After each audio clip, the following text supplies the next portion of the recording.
¿Qué tal, compañeros y compañeras?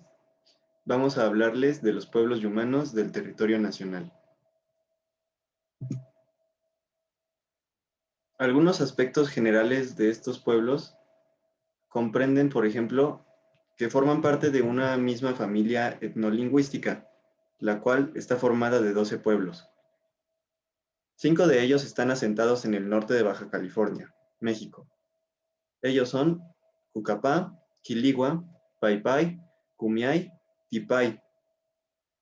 Los 7 restantes están asentados en Arizona y California, en Estados Unidos. Esos pueblos son los Quechán, Yuma, Maricopa, Mojave, Yavapai, Hualpai y Abasupay. Se tiene registro de esta familia desde el periodo llamado prehistórico tardío, que comenzó en el año 2500 antes de nuestra era. Estos grupos sobreviven hasta nuestros días. Anteriormente eran nómadas, cazadores y recolectores, asentados estacionalmente. Actualmente son pueblos sedentarios. Sus territorios están regulados como bienes comunales, ejidos y comunidades de hecho. Desde la llegada de los extranjeros europeos, los pueblos yumanos han experimentado una asimilación respecto a la cultura occidental, posteriormente mexicana y estadounidense, finalmente ambas capitalistas. Desde la segunda mitad del siglo XX promueven el interés por preservar sus lenguas, sus tradiciones musicales y orales, la elaboración de artefactos y objetos. Probablemente esta promoción por la revitalización surge desde las luchas por la defensa de su territorio, por el reconocimiento de sus derechos y por el reconocimiento extranjero de su identidad. Vamos a hablar ahora de uno de estos pueblos, el pueblo Cucapá. Cucapá significa gente del río. Los Cucapá son el único grupo humano en Baja California que vivió a las orillas del río Colorado. Quizá es por esto que tienen rasgos culturales diferentes a los demás. Sin embargo, una similitud que tienen con los demás pueblos humanos es que en la época prehispánica eran cazadores-recolectores. No obstante, fueron los únicos que para subsistir practicaban la agricultura y la pesca en el río. En invierno vivían junto a la corriente del Colorado, y cuando el caudal aumentaba, se movían a la Sierra Cocapá. Según los colonizadores, los Cucapá andaban desnudos, a excepción de las mujeres, quienes siempre usaban faldas elaboradas de corteza de sauce o de piel. Además, vestían collares, pectorales y pendientes que llevaban en la nariz y en las orejas, hechos de conchas del río Colorado. Los modos de subsistencia de los Cucapá principalmente son la agricultura y la pesca. Para la agricultura, tenían una técnica de fertilización del suelo que consistía en colocar un pescado en la tierra.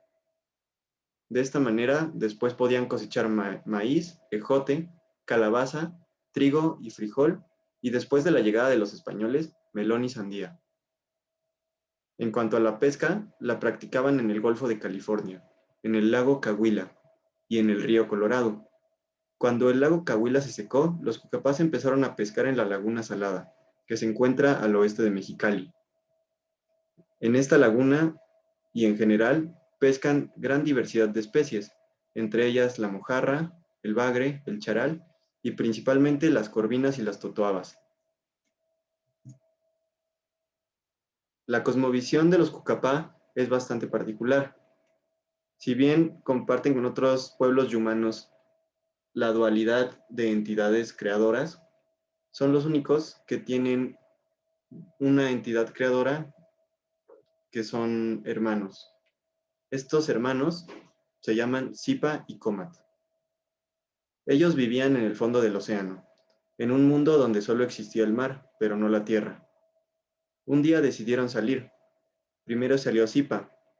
Comat salió después y, aconsejado por Zipa, lo hizo con los ojos abiertos, lo cual lo dejó ciego. Después, ambos hermanos le pidieron a las hormigas que escarbaran para hacer bajar el agua, y así crearon la tierra. Zipa después hizo un sol que le quedó muy pequeño y poco brillante, por lo que no sirvió, y al final se convirtió en la luna. Comat hizo un sol más grande que sale durante el día para indicar cuándo deben despertar los humanos para ir a trabajar. Después, entre los dos se dispusieron a fabricar a los seres humanos, y así es como fueron creados los Cucapá. Al final crearon a los animales, entre ellos un coyote y una serpiente. Zipa le dio a la serpiente unos colmillos venenosos. Con ellos mordió al coyote y murió. La serpiente también mordió a Zipa en la mano y agonizó lanzando 4 vómitos. Uno blanco, otro rojo, uno más amarillo y un último negro. De estos vómitos combinados nacieron las plantas silvestres, que le permiten alimentarse a los Cucapá. Así, los Cucapá comenzaron a recoger estas plantas y se hicieron recolectores. Finalmente, este mito de creación es el que ordena su vida ritual, social y política. A inicios del siglo XX aún se contaba esta historia con danzantes y cantantes, en ceremonias donde se pintaban el cuerpo de negro, blanco y rojo. Pasamos a la época de la colonización de este pueblo, el cual ocurrió posteriormente al de los demás pueblos yumanos. Esto se debe, por ejemplo, a las condiciones ambientales del desierto y a la resistencia Cucapá que obstaculizaron el proyecto colonial de los españoles. Los cambios más fuertes en la cultura Cucapá comenzaron en el siglo XIX, primero con el establecimiento de la nueva frontera México-Estados Unidos en 1848, por lo que varios grupos Cucapá quedaron del lado estadounidense y luego con las expediciones de los cazadores de castores y de los barcos de vapor que navegaban en el río Colorado, trasladando mercancías de distintos lugares hacia el norte de Estados Unidos, pues el ambiente se deterioró gravemente. Los castores fueron completamente depredados y los bosques fueron transformados en combustible de las embarcaciones. La presencia de los navegantes estadounidenses también introdujo entre los Cucapá el uso del dinero, el trabajo asalariado y la proliferación de mercancías occidentales, por ejemplo, las chaquiras, que a la larga sustituyeron a las conchas en la elaboración de artesanías como collares y pectorales.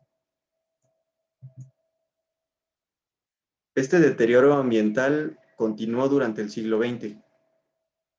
En 1902 llegó al territorio Cucapá la empresa Colorado River Land Company, la cual convirtió el hábitat Cucapá en el rancho algodonero más grande del mundo en ese entonces. La llegada de la Colorado River Land Company implicó varias cosas. Por ejemplo, la canalización de las aguas del río Colorado para el uso de la empresa, la presencia invasiva de ranchos agrícolas y ganaderos, y, por supuesto, la multiplicación de habitantes y colonos, principalmente extranjeros.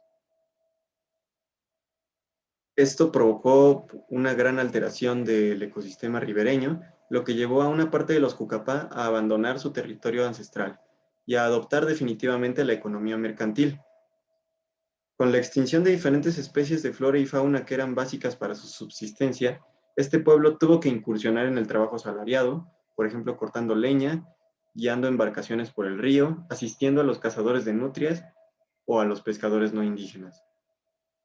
Un evento importante también fue el de la construcción de la presa Edgar Hoover en 1935, lo cual implicó que la mayor parte del agua proveniente del río Colorado se quedó retenida en Estados Unidos, debido a que el 95% del cauce de ese río se encuentra de ese lado. Este hecho generó un fuerte impacto ambiental. Después pasamos al año 1937, cuando se aplicó para el territorio Cucapá el artículo 27 constitucional como parte de la reforma agraria de Lázaro Cárdenas. Esto provocó que los Cucapá fueran obligados a vivir en un asentamiento sedentario con una adjudicación territorial bajo el modelo de bienes comunales. El territorio que se le asignó oficialmente a los Cucapá representó una pequeñísima parte de lo que originalmente fue su territorio ancestral. Estas legislaciones limitaron su acceso a los principales recursos de subsistencia, como eran los bosques piñoneros de la Sierra de Juárez y las zonas principales de pesca ribereña. Entonces, la pesca y recolección de piñón ahora son actividades ilegales que implican invasión de propiedad estatal, privada o ejidal. Este reordenamiento territorial alteró por completo su organización tradicional su sistema de creencias y prácticas rituales y en general todo su esquema de subsistencia.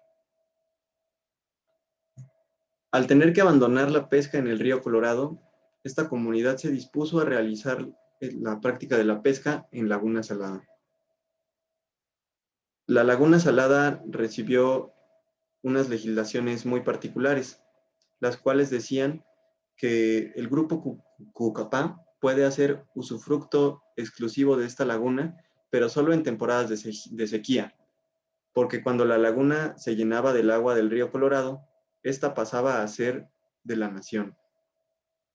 Cabe señalar que en la actualidad esta norma sigue vigente, aunque a partir de los años 80 de este siglo, del siglo pasado, la laguna salada está completamente seca, debido a la estricta aplicación del Tratado Internacional de Límites y Aguas entre México y Estados Unidos.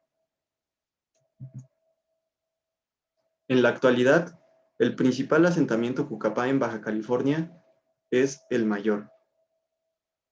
Lo podemos ver señalado con la flecha y también podemos ver en el círculo amarillo la ubicación de la Laguna Salada, al oeste de la Sierra Cucapá. En los últimos 30 años han seguido ocurriendo varios cambios importantes para este pueblo. Uno de ellos ocurrió en 1993, cuando el gobierno federal declaró al hábitat tradicional de los Cucapá como área natural protegida. Se trata de la reserva de la biosfera del Alto Golfo de California y delta del río Colorado. El propósito de esta declaratoria fue regular la actividad pesquera en estas aguas para proteger a varias especies endémicas y otras en peligro de extinción, por ejemplo la vaquita marina y la totoaba. Y con ello se buscó promover el desarrollo sustentable en esta región.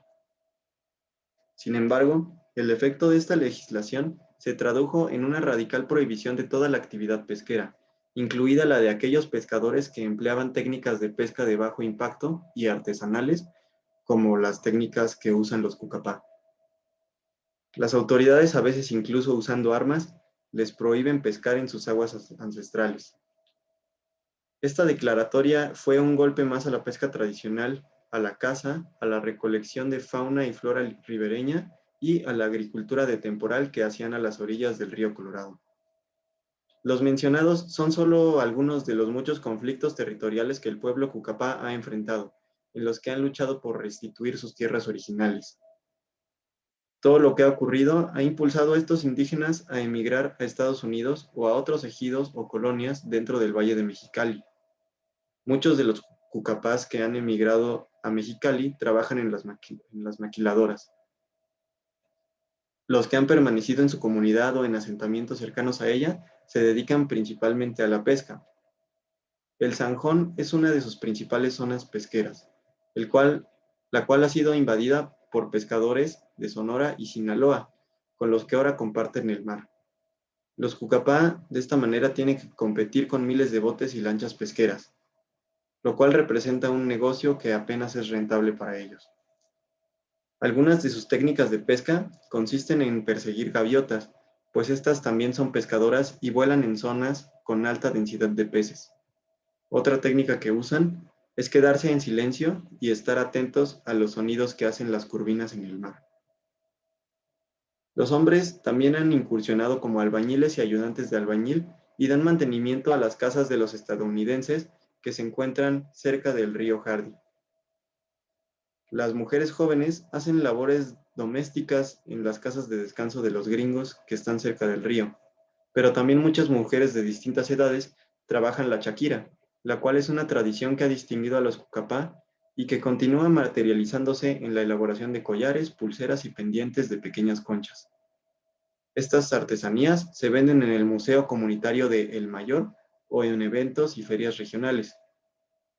En los últimos años, ha habido un reencuentro con los Cucapá que quedaron del otro lado de la frontera, lo que ha propiciado un proceso de revitalización cultural que consiste en el creciente interés de los Cucapá por recuperar y seguir reproduciendo su identidad étnica, lo cual se puede ver en el aumento de su actividad artesanal, en el aumento del número de hablantes de su lengua nativa y en la cantidad de personas que se autoadscriben a esta etnia. En 1986 se contabilizaron solamente 112 Cucapás, pero en el año 2009 el número que se registró fue de 344, lo cual es un notable aumento. La recuperación de su memoria colectiva y su geografía simbólica y de tradición oral es notable hacia algunos lugares sagrados. Por ejemplo, tienen el mito del Cerro de las Pintas, que dice que en el mes de marzo, en ese lugar se ve como si aventaran la tierra, y entonces los cerros se hacen de forma de casas, ramadas y barcos. Eso ocurre en las mañanas y de lejos se ve como si fuera el mar. La creencia dice que esto ocurre porque un gigante que viene desde Yuma pasa por ahí pegándole a los cerros con una vara. También está la creencia sobre un lugar llamado Cola del Diablo. Este lugar está a las orillas de la carretera y ahí se supone que estaba la cola del diablo, que a coletazos mataba a Cucapás y en general a todos los que pasaban por ahí. Otra costumbre que tienen es no hablar de los difuntos. Es costumbre dejar por un año su vivienda, quemar todas sus cosas, para dejar que los difuntos sigan su camino y para dar fuerza a los que siguen vivos. Hay una montaña alta llamada La Ventana, que tiene un hueco por donde se cree que se va la gente cuando muere. El asentamiento principal de Pueblo Quiligua es el ejido Quiliguas, ubicado en Ensenada, Baja California, aunque anteriormente su territorio era mayor, y es un petroglifo, el cual simboliza el territorio étnico de la población. Asimismo, la lengua quiligua es la que tiene menor inteligibilidad entre la familia. El paisaje geográfico consiste en colinas rocosas, agaves y cactáceas. El pueblo quiligua está organizado en clanes llamados chumul, que es un grupo patriarcal, exógamo y con tendencias patrilocales. Para los quiligua, el jefe del chumul se llama Cuaypay y este poder es heredado. Las viviendas quiliguas son descritas como extremadamente entre sí. Tradicionalmente se construyen a dos aguas o en forma de domo, amarrando ramas de tule. Es particular al pueblo quiligua el palo cazador y ciertos objetos ceremoniales. El palo cazador es un artefacto hecho de madera, en forma de boomerang, y es utilizado para cazar liebres y conejos. Para los rituales se utilizan tres artefactos: el nipunjo, las tablas ceremoniales y el pachugou. El nipunjo es una figura humana tallada en madera que representa a los muertos, y mientras no son utilizadas, se guardan en cuevas. Las tablas ceremoniales son un pedazo de madera en forma de máscara y con pictogramas abstractos. Los pachugous son objetos tejidos con fibra de maguey al cual se le amarran cabellos de mujeres fallecidas vírgenes. Sin embargo, ninguno de estos objetos son utilizados en la actualidad, pues solo contadas familias conocen su proceso de elaboración y funcionalidad. El mito cosmogónico presenta una dualidad antagónica: Metipá, deidad creadora del cielo, del sol, de la tierra y de la luna. Enseñó a los humanos a reproducirse y les enseñó las artes. Maikiak tiene el poder de generar guerras, mover montañas a voluntad y matar gente. Es una deidad destructora. En este mito se describe que el cosmos es una bóveda gigante estructurada con ramas arqueadas y amarradas. Sus manifestaciones artísticas funcionan utilitaria, festiva y ceremonialmente, pero ni los petroglifos ni los cantos son realizados debido a la interrupción de la tradición oral. Actualmente, la colecta de miel, el corte de palmilla, la colecta de piñón y de productos agrícolas son únicamente para el autoconsumo. Además, la falta de agua y las deudas provocan que la agricultura de subsistencia y la crianza de ganado no representen actividades económicas importantes. Son la minería, la agricultura y la ganadería, que se realizan como asalariados, jornaleros o vaqueros, las actividades económicas más importantes. Por supuesto, esto provoca migración, trabajo asalariado y empobrecimiento.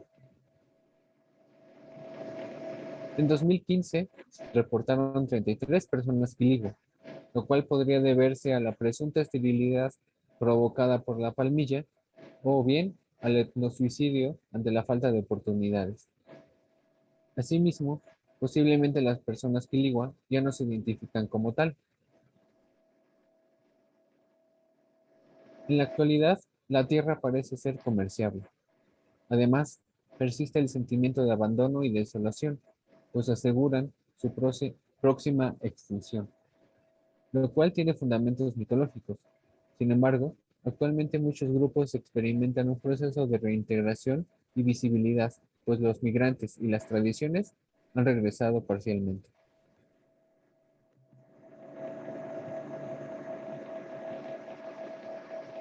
Cumiáis. Los pueblos Cumiáis se encuentran ubicados al norte de Baja California, asentados en territorios rocosos y quebrados por la presencia de cerros y colinas. Es por esta razón que los demás pueblos yumanos los conocen como serreños. Las 7 localidades en las que se encuentran estos grupos son Juntas de Nejí, Peña Blanca, Tanamá, Aguaje de la Tuna, San José de Tecate y San Pablo. En cuanto a su religión, anteriormente se guiaban por chamanes a quienes se les atribuía una serie de poderes sobrenaturales. El bautizo, ritos de iniciación adolescentes, ceremonias de cremación eran algunas de las prácticas que realizaban estos grupos. También tenían la creencia de la existencia de vida después de la muerte, fuerzas del bien y el mal, algunas de estas involucradas para la creación del mundo, astros y animales. Actualmente, en algunas de sus creencias religiosas influye el catolicismo muy poco. Dado esto, para la población se sigue considerando elementos prehispánicos combinados con lo católico.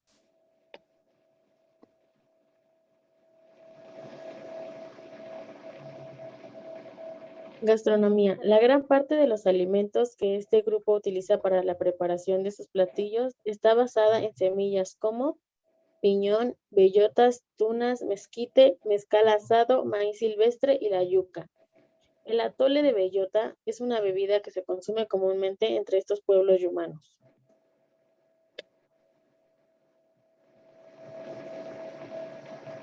Las artesanías que realizan son cestos para almacenar semillas que están hechos a base de ramas de sauce y junco. Los elaborados por ramas de sauce llevan el nombre de esquihuines y los de junco son conocidos como zahuiles.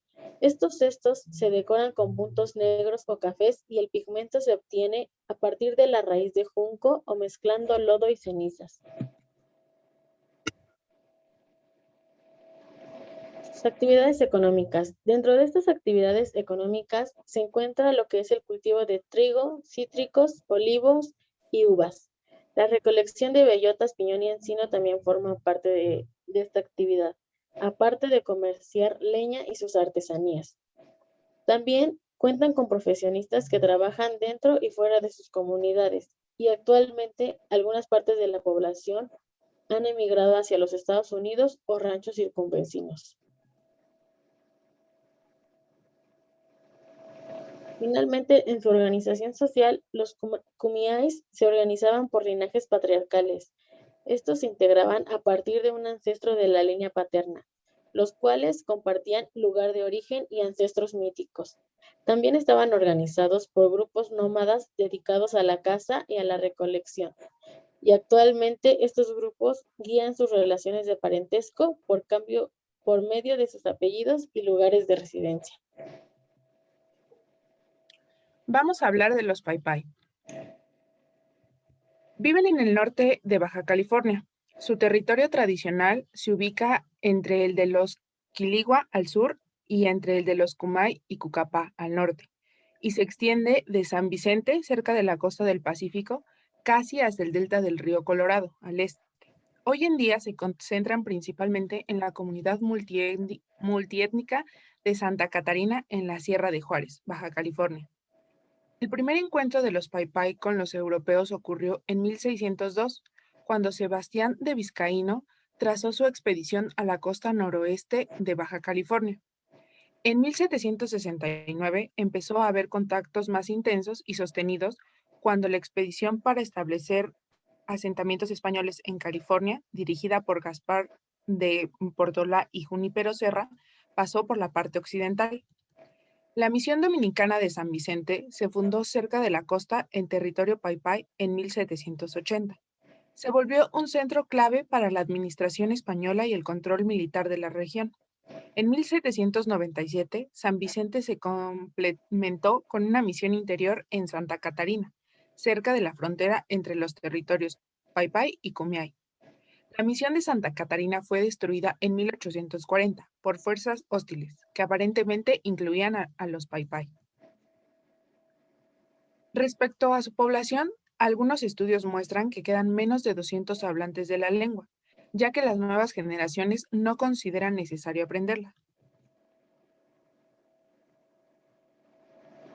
Su subsistencia se basaba en la caza y la recolección de animales y plantas más que en la agricultura. Se explotaban varias plantas para su alimentación, entre ellas el agave, la yuca, el mezquite, el choconostle, la bellota y el piñón. Se alimentaban de animales como el ciervo, el berrendo, el borrego cimarrón, el conejo, la codorniz y el pescado. El cultivo y la cría de ganado se incorporaron durante el periodo colonial. La cultura material tradicional Paypay incluía estructuras, casas con techos de paja rectangulares, ramadas y probablemente casas de explotación, material para caza y guerra como arcos, flechas y redes, material de transformación, alfarería, cestería, metates, morteros, cordería, cuchillos de piedra y punzones, así como vestimentas, túnicas de piel de conejo, sandalias de fibra, gorras de cestería para mujeres y cunas. Organización social. El parentesco se basaba en el Ximul patrilineal y patrilocal. La palabra Ximul es un término humano que se refiere a la forma de organización y se traduce como clan o grupo. No se sabe hasta qué punto coincidieron las comunidades prehistóricamente con el Ximul. Antes, el número de miembros de la comunidad era bastante fluido. Se ha negado que hubiera líderes comunitarios y si los hubo, probablemente su autoridad no era tan fuerte. Había una variedad de juegos, el juego del anillo y el alfiler, dados, peón, tiro con arco, peonzas y malabares, así como cuna de gato. La música se producía cantando y con instrumentos como flautas y cascabeles de calabaza. Respecto a sus relatos tradicionales, podemos decir que se clasifican convencionalmente en mitos, leyendas, cuentos e historias de tradición oral. Los relatos sobre la creación son afines a los de los Kumiai. Toca hablar de los Cochimí. La historia se apresuró a contar su desaparición y en la propia Baja California no se les conoce. Los registros antropológicos los dan por extintos desde principios del siglo XX. Los libros hablan de ellos en pasado y el gobierno mexicano los ignora. En el corazón de la península aún vive un grupo que perdió su lengua, pero entiende la identidad a partir de su territorio. En la actualidad no existe un solo hablante de la lengua cochimí. No obstante, a los habitantes de La Huerta y San Antonio Necua se les identifica y ellos mismos se identifican como indígenas pertenecientes a este grupo. Vamos a hablar de los rasgos culturales de este pueblo. ¿Quiénes fueron los cochimí? El hábitat de los antiguos cochimí, situada entre el poblado de Loreto en Baja California Sur y El Rosario en Baja California, está constituido por un árido paisaje en donde predominan las sierras bajas y lomeríos poblados por abundantes cactáceas y arbustos de hoja pequeña, así como por 35 especies de serpientes y reptiles endémicos. Este lugar tiene escasas lluvias durante el verano. Se trata de la región más inhóspita de Baja California y la más despoblada de todo México. La densidad de población es menor a 1 habitante por kilómetro cuadrado. Antiguamente, las principales actividades que desempeñaban para subsistir eran la caza, pesca y recolección. Dadas las características del desierto, recolectaban el fruto del cactus pitaya. Tuvieron que desarrollar un gran conocimiento para saber sus periodos de sequía o de abundancia y construir alrededor de ellos un estilo de vida errante. Se cree que se dedicaron a la alfarería antes de la llegada de los españoles. Buscaban siempre los puntos más altos para construir sus abrigos temporales y avistar con más facilidad a sus presas. Se trataba de un grupo experto en rastrear las huellas de los animales. Los cochimí desarrollaron una serie de prácticas alimenticias para lidiar con la escasez. Destaca la llamada segunda cosecha, la cual consistía en la ingestión de semillas difíciles de digerir que después de defecarlas eran sustraídas directamente del excremento, limpiadas e ingeridas nuevamente.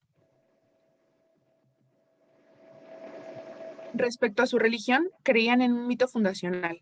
Los cochimí, al igual que el resto de los humanos, creían en dos creadores, solo que a diferencia de los otros grupos, afirmaban que uno de estos creadores era descendiente del otro y no su hermano. Contaban con líderes religiosos denominados guamas, una especie de hechiceros capaces de establecer contacto y comunicación con el mundo sobrenatural.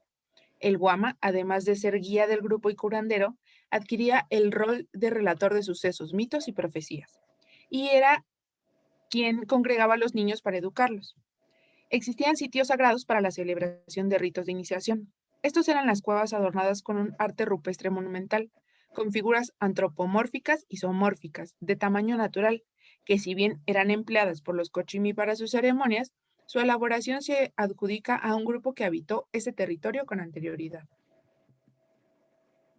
En 1697, sacerdotes jesuitas llegaron al extremo sur de Baja California y en ese mismo año emprendieron la construcción de 18 misiones. A partir de ahí todo cambió. Los trabajos forzosos, el cambio de dieta, el escaso alimento que los misioneros suministraban, la imposición de una vida sedentaria y cautiva, así como la desnudez en la cual los mantenían sin el auxilio del calor del fuego, mermaron la resistencia de este grupo. Así también, las epidemias de tuberculosis, tifo, sarampión, viruela y sífilis, desatadas por los colonizadores, hicieron desaparecer a la mayoría de la población nativa.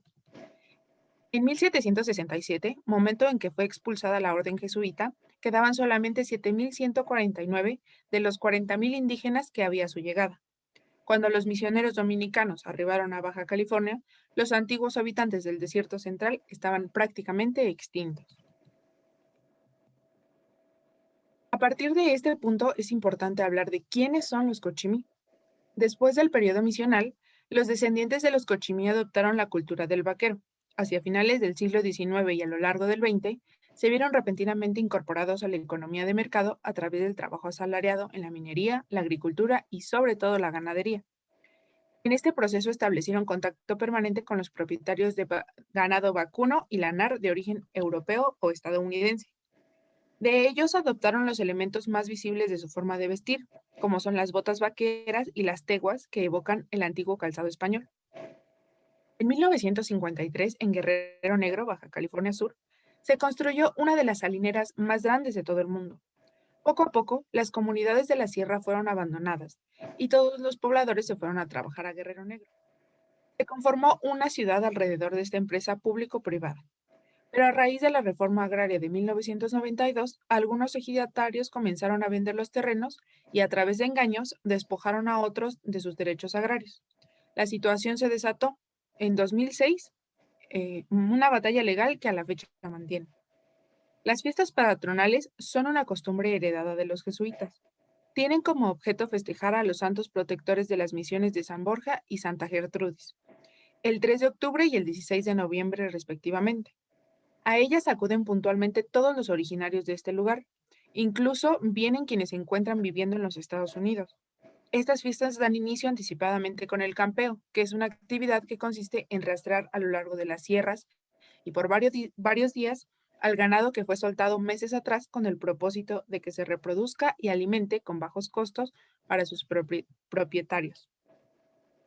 El día de la celebración se realiza un recorrido paseando la figura del santo patrono o la santa patrona. Es una procesión en la que participa toda la localidad acompañada de un grupo musical que ejecuta acordeón, contrabajo, bajo sexto, violines y guitarra. Hacia la tarde de ese mismo día tiene lugar el jaripeo, competencia y demostración de habilidades vaqueras, y al caer la noche se inicia un baile en donde se consume vino más que cerveza, hasta el amanecer. En 2008, pobladores de San Borja y Santa Gertrudis formaron la asociación civil llamada Milapá, que significa sirio en lengua cochimí. Se presentaron ante la oficina del Instituto Nacional Indigenista para solicitar que se llevaran a cabo los trámites correspondientes para ser reconocidos como indígenas pertenecientes a este grupo. No obstante, ninguno de estos habitantes habla el idioma nativo y fueron catalogados según sus rasgos fenotípicos como evidentemente criollos o mestizos. Tradicionalmente se ha asumido que un indígena es aquel que habla una lengua nativa, tiene lazos de consanguinidad con un grupo y reside en un asentamiento indígena. Los antropólogos han sugerido que un indígena es, por encima de todos estos factores, una persona que se asume a sí mismo como indígena y es reconocido por una localidad como tal. Por esta razón, tienen todo el derecho de asumirse como cochimí. Son los herederos directos de los antiguos cochimí del desierto central. Siguen habitando en sus agrestes sierras y planicies, viviendo en pequeños ranchos dispersos entre la exmisión de Loreto y el Rosario. Después de orar y limpiar las tumbas de sus abuelos, Armando se detiene un momento a reflexionar sobre su identidad cochimí y el evidente sincretismo cultural del que son ejemplo él y su familia. Para él, dice, ser cochimí es estar en el rancho, celebrar la Semana Santa, tener un viñedo, unos animales y haber nacido ahí, en el lugar al que siempre vuelve.